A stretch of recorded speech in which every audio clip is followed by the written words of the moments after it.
it has been a very important and historic occasion for both the defense and civil aviation sectors in the country, thanks to HAL for taking the first flight of Dhruv NG, which we are trying to give civil aviation certification to.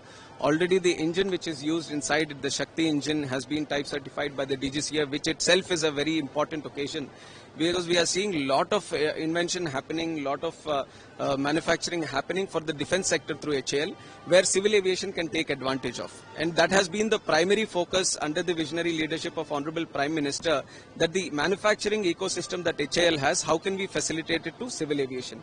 And one of the most important steps, the foundation steps that we are taking here today is through Dhruv NG, which is a light helicopter that we are today, which can be configured for multiple purposes, for offshore operations, for medical ambulances, for tourism purposes, for VIP operations or regular travel to remote areas. So there are multiple options and multiple potential that is originating in the country. Right now we are at the stage of having 300 helicopters in the country, but the demand is for 1,000 to 1,500. So we can't just rely on foreign buyers. We have a vision for Atmanirbhar Bharat.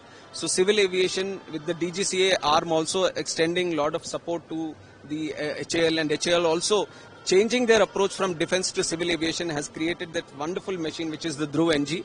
It's a glass cockpit machine which can fly high altitudes. So we are very happy for the first step that we have taken today, which is going to be a remarkable step in the collaboration between civil aviation and defense. And civil aviation is going to benefit a lot from this in the future.